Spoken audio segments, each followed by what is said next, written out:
நீங்கள் பார்த்துக் கொண்டிருப்பது AJK டிவியின் புதுவை மாலை. வணக்கம். புதுவை அரசு செய்தி மற்றும் விளம்பரத்துறை சார்பில் தந்தை பெரியாரின் பிறந்தநாள் விழா கொண்டாடப்பட்டது. இதனை முன்னிட்டு பெரியாரின் சிலைக்கு முதலமைச்சர் திரு ரங்கசாமி மாலை அணிவித்து மரியாதை செலுத்தினார். புதுவை அரசு செய்தி மற்றும் விளம்பரத்துறை சார்பில் தந்தை பெரியாரின் பிறந்தநாள் விழா கொண்டாடப்பட்டது. இதனை முன்னிட்டு பாலாஜி திரையரங்கம் அருகே உள்ள அவரது சிலைக்கு மாலை அணிவித்து மரியாதை செலுத்தும் நிகழ்ச்சி நடைபெற்றது. நிகழ்ச்சியில் முதல்வர் திரு ரங்கசாமி கலந்து கொண்டு சிலைக்கு மாலை அணிவித்து மரியாதை செலுத்தினார். அதனைத் தொடர்ந்து சபாநாயகர் திரு சபாபதி மாலை அணிவித்து மரியாதை செலுத்தினார். பின்னர் அமைச்சர் திரு ராஜவேலு மாலை அணிவித்து மரியாதை செலுத்தினார். இதனிடையே அங்கு வந்த முன்னாள் அமைச்சர் திரு விஸ்வநாதனும் பெரியார் சிலைக்கு மாலை அணிவித்து மரியாதை செலுத்தினார். நிகழ்ச்சியில் அரசு அதிகாரிகள் உள்பட பலர் கலந்து கொண்டனர். பிள்ளை தோட்டத்தில் வெடித்தது வெடிகுண்டு அல்ல, சாதாரண பட்டாசுதான் என்று SSP சந்திரன் விளக்கம் அளித்துள்ளார். இது தொடர்பாக SSP சந்திரன் கூறுகையில், பிள்ளை தோட்டத்தில் நேற்று முன்தினம் வெடிகுண்டு வெடித்தது போல பயங்கர சத்தம் கேட்டது. இதனால் மக்கள் பீதி அடைந்தனர். வெடிகுண்டு வெடித்ததாக புரளி ஏற்பட்டது. இதுகுறித்து உருளையன்பேட்டை போலீசார் சோதனை செய்து பின்னர் நடத்திய விசாரணையில் லாஸ்பேட்டையை சேர்ந்த சிவகுமாரின் நண்பர் சேகருக்கு பிறந்தநாள் என்று பிள்ளை தோட்டத்தில் உள்ள அங்கன்வாடி கட்டிடத்தில் சிவகுமரன் மற்றும் அவரது நண்பர்கள் 5 பேர் சேகருக்கு வாழ்த்து தெரிவித்து பட்டாசு கொளுத்தினர். அதில் ஒரு பட்டாசு வெடிக்காமல் இருந்தது. அதனை சிவகுமார் காலால் அகற்ற முற்பட்ட போது அது வெடித்து சிவகுமாரின் காலில் காயம் ஏற்பட்டது. தற்பொழுது அவர் மருத்துவமனையில் சிகிச்சை பெற்று வருகிறார் என்றும் இந்த வழக்கு தொடர்பாக ஒருவரை பிடித்து போலீசார் விசாரணை நடத்தி வருகின்றனர்.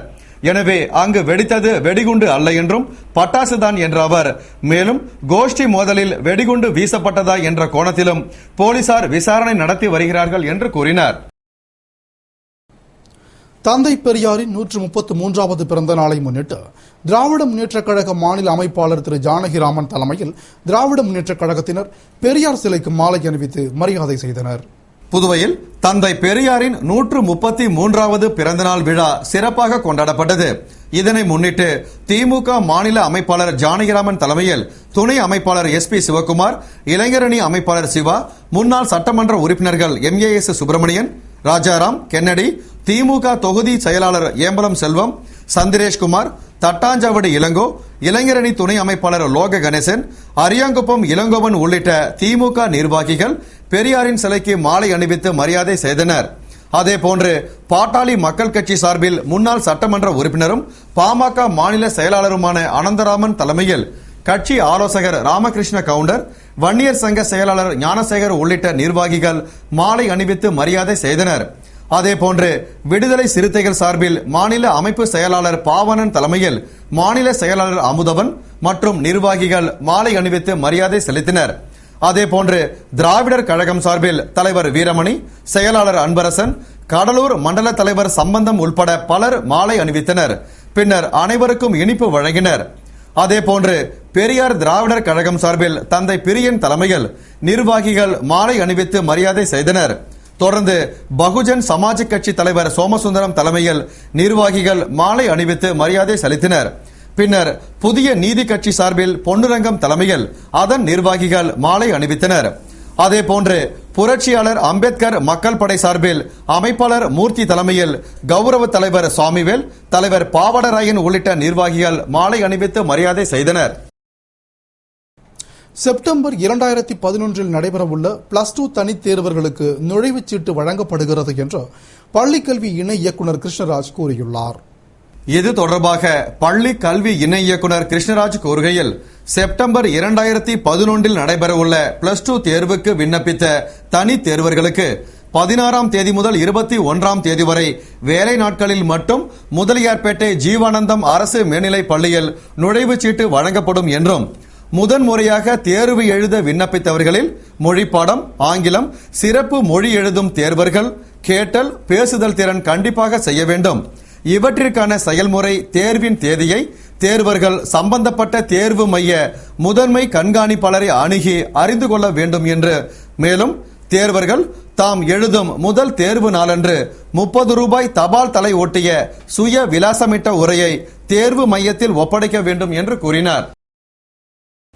பெட்ரோல் விலையை உயர்த்தியது எண்ணெய் நிறுவனங்கள்தான் என்று மத்திய நிதியமைச்சர் பிரணாப் முகர்ஜி கூறியுள்ளார். பெட்ரோல் விலை உயர்விற்கு பல்வேறு அரசியல் கட்சி தலைவர்களும் கண்டனம் தெரிவித்து வருகின்றனர். இது தொடர்பாக மத்திய நிதியமைச்சர் பிரணாப் முகர்ஜி கூறுகையில், பெட்ரோல், டீசல், மண்ணெண்ணெய், சமையல் எரிவாயு விலையை மத்திய அரசுதான் நிர்ணயம் செய்து வந்தது.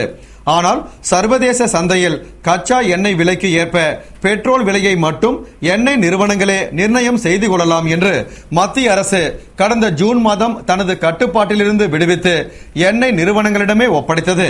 ஆகவே பெட்ரோல் விலை உயர்வை பொறுத்தமட்டில் எண்ணெய் நிறுவனங்களே விலையை நிர்ணயம் செய்து வருகின்றன.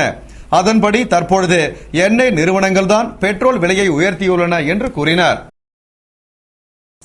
புதுவை இந்திரா நகர் இடைத்தேர்தலில் வேட்பாளர் யார் என்பது குறித்து ஆலோசனை நடத்த மாநில காங்கிரஸ் தலைவர் திரு ஏ.வி. சுப்பிரமணியன் டெல்லி சென்றுள்ளார். புதுவையில் இந்திரா நகர் இடைத்தேர்தல் அக்டோபர் 13ஆம் தேதி நடைபெற உள்ளது. இதில் காங்கிரஸ் வேட்பாளர் யார் என்று இன்னும் அறிவிக்கப்படவில்லை.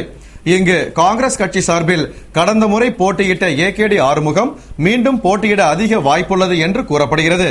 இந்நிலையில் புதுவை மாநில காங்கிரஸ் பொறுப்பாளரான மத்திய அமைச்சர் குலாம் நபி ஆசாத் வெளிநாடு செல்ல உள்ளார். எனவே இடைத்தேர்தலில் காங்கிரஸ் வேட்பாளரை நிறுத்துவது குறித்தும் கட்சியின் வளர்ச்சி குறித்தும் பேசுவதற்காக மாநில காங்கிரஸ் தலைவர் ஏ.வி. சுப்பிரமணியன் மற்றும் சட்டசபை எதிர்க்கட்சி தலைவர் வைத்திலிங்கம் ஆகியோர் புதுவையிலிருந்து சென்னை சென்றனர். பின்னர் அங்கிருந்து விமானம் மூலம் டெல்லி சென்றுள்ளனர்.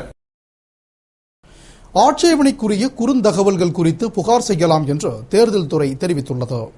தேர்தல் விதிமுறைகளுக்கு மாறாகவும் தேர்தல் நன்னடத்தை நெறிமுறைகளுக்கு மாறாகவும் குறுந்தகவல்கள் அனுப்பப்பட்டு வருகிறது. இதனால் பொது தேர்தலை நியாயமாகவும் அமைதியாகவும் நடத்துவதற்கு பாதிப்பு ஏற்படும். எனவே தேர்தல் விதிமுறைகளுக்கு மாறாக ஆட்சேபனைக்குரிய குறுந்தகவல்கள் குறித்து புகார் செய்யலாம் என்றும், அவ்வாறு புகார்கள் பெறப்பட்டால் காவல்துறையினர் இந்திய தண்டனை சட்டம் மற்றும் தேர்தல் நடத்தை விதிமுறை சட்டம் மற்றும் மக்கள் பிரதிநிதித்துவ சட்டத்தின் கீழ் நடவடிக்கை எடுப்பார்கள் என்றும், மேலும் தேர்தலுக்கு 48 மணி நேரத்திற்கு முன்பு தேர்தல் விளம்பரம் தொடர்பான குறுந்தகவல்கள் அனுப்புவது முற்றிலுமாக தடை செய்யப்பட்டுள்ளது என்று தேர்தல் துறை தெரிவித்துள்ளது. பெட்ரோல் விலை உயர்வு அறிவிப்பு அமல்படுத்துவதற்கு முன்பே பெட்ரோல் பங்குகளில் விலை ஏற்றப்படுவதாக இந்திய கம்யூனிஸ்ட் கட்சியின் தேசிய குழு உறுப்பினர் விஸ்வநாதன் குற்றம் சாட்டியுள்ளார். இது தொடர்பாக இந்திய கம்யூனிஸ்ட் கட்சியின் தேசிய குழு உறுப்பினரும் முன்னாள் அமைச்சருமான திரு விஸ்வநாதன் கூறுகையில், விலைவாசி உயர்ந்து மக்கள் பாதிக்கப்பட்டுள்ள நிலையில் மத்திய அரசு பெட்ரோல் விலையை உயர்த்தியிருப்பது கண்டனத்திற்குரியது என்றும், எண்ணெய் நிறுவனங்களின் நிர்வாக முறையை சீர்படுத்தினால் விலை உயர்வை குறைக்க முடியும் என்ற அவர், பெட்ரோல் டீசல் விலை உயரும் என்று தகவல் வந்தவுடன் அறிவிப்பு வரும் முன்பே ஒரு நாள் முன்னதாக புதுவையில் பெட்ரோல் இல்லை என பங்குகளில் கூறிவிடுகின்றனர். பின்னர் விலை உயர்வு அமலுக்கு வந்தவுடன் விற்பனை செய்கின்றனர். எனவே பெட்ரோல் விற்பனை நிலையங்கள் அறிவிப்பு வரும் வரை பழைய விலைக்கு பெட்ரோல் விற்கின்றனரா என்று குடிமைப்பொருள் வழங்கல் துறை அதிகாரி கண்காணிக்க வேண்டும் என்று அவர் கூறினார். வருகின்ற 19ஆம் தேதி முதல் மதுபான கடைகளை இரவு 10 மணிக்குள் மூட வேண்டும் என்று கலால்துறை உத்தரவிட்டுள்ளது. புதுவையில் மதுபான கடைகள் தற்பொழுது இரவு 11 மணி வரை செயல்பட்டு வருகின்றன. இந்நிலையில் இந்திரா நகர் தொகுதி இடைத்தேர்தல் நடைபெற உள்ளதால் இரவு 10 மணிக்குள் மதுபான கடைகளை மூட வேண்டும் என்று கலால்துறை உத்தரவிட்டுள்ளது. இது தொடர்பாக கலால்துறை ஆணையர் கூறுகையில், தேர்தல் நடைபெறுவதை முன்னிட்டு சட்டம் ஒழுங்கினை சரிவர பராமரிப்பதற்காக புதுவை மாவட்டத்திற்கு உட்பட்ட பகுதிகளில் உள்ள கள், சாராய மற்றும் மதுபான கடைகளை வருகின்ற 19ஆம் தேதி முதல் அக்டோபர் 17ஆம் தேதி வரை தினமும் இரவு 10 மணிக்குள் மூட வேண்டும். மேலும் உரிமம் பெற்றிருக்கும் இடத்தை தவிர வேறெந்த இடத்திலும் எந்தவிதமான மது வகைகளை வைத்திருக்கவோ விற்கவோ கூடாது. மீறுபவர்கள் மீது கலால் சட்ட விதிகளின்படி தகுந்த நடவடிக்கை எடுக்கப்படும் என்று கலால்துறை ஆணையர் அன்பழகன் உத்தரவிட்டுள்ளதாக கூறினார்.